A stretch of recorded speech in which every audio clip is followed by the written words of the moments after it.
What a shit.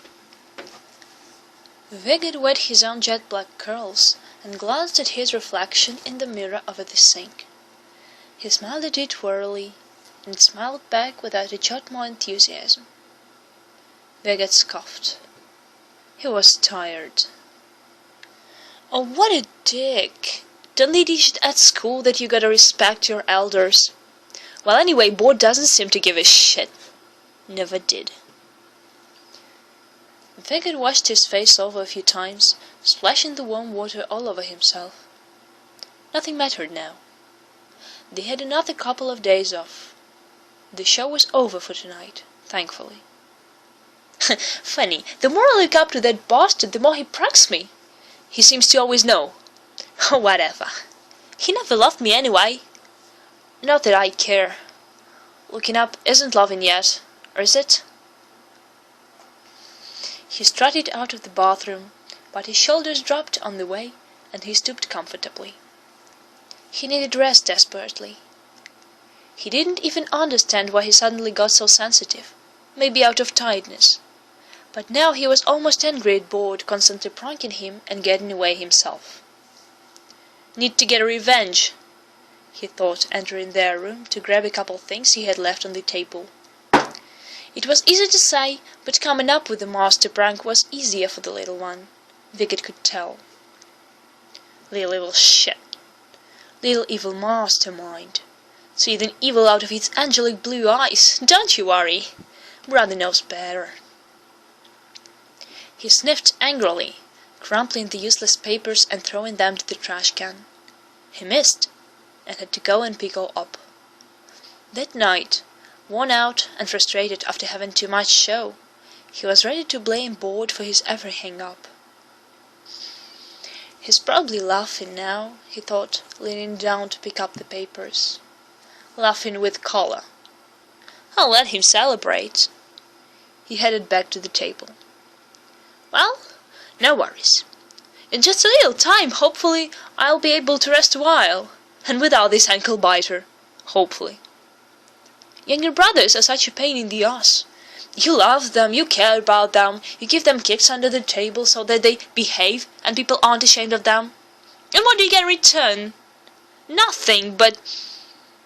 The heck is this? He frowned. On a table in front of him there was a business card.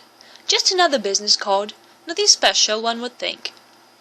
But for some reason it had 3 exclamation marks in pen written over it. And Vigid clearly didn't remember this one.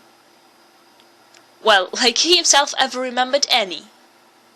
But this one for some reason was particularly curious. CRS, the big letters under the logo read. And under them the decryption. Consumers Recreation Service. Recreation? Whenever! Vigid frowned again, examining the card. The name of the organization and the phone number. Nothing more, but 3 big exclamation marks. Important. What could be so important in this one? Maybe he had forgotten about it.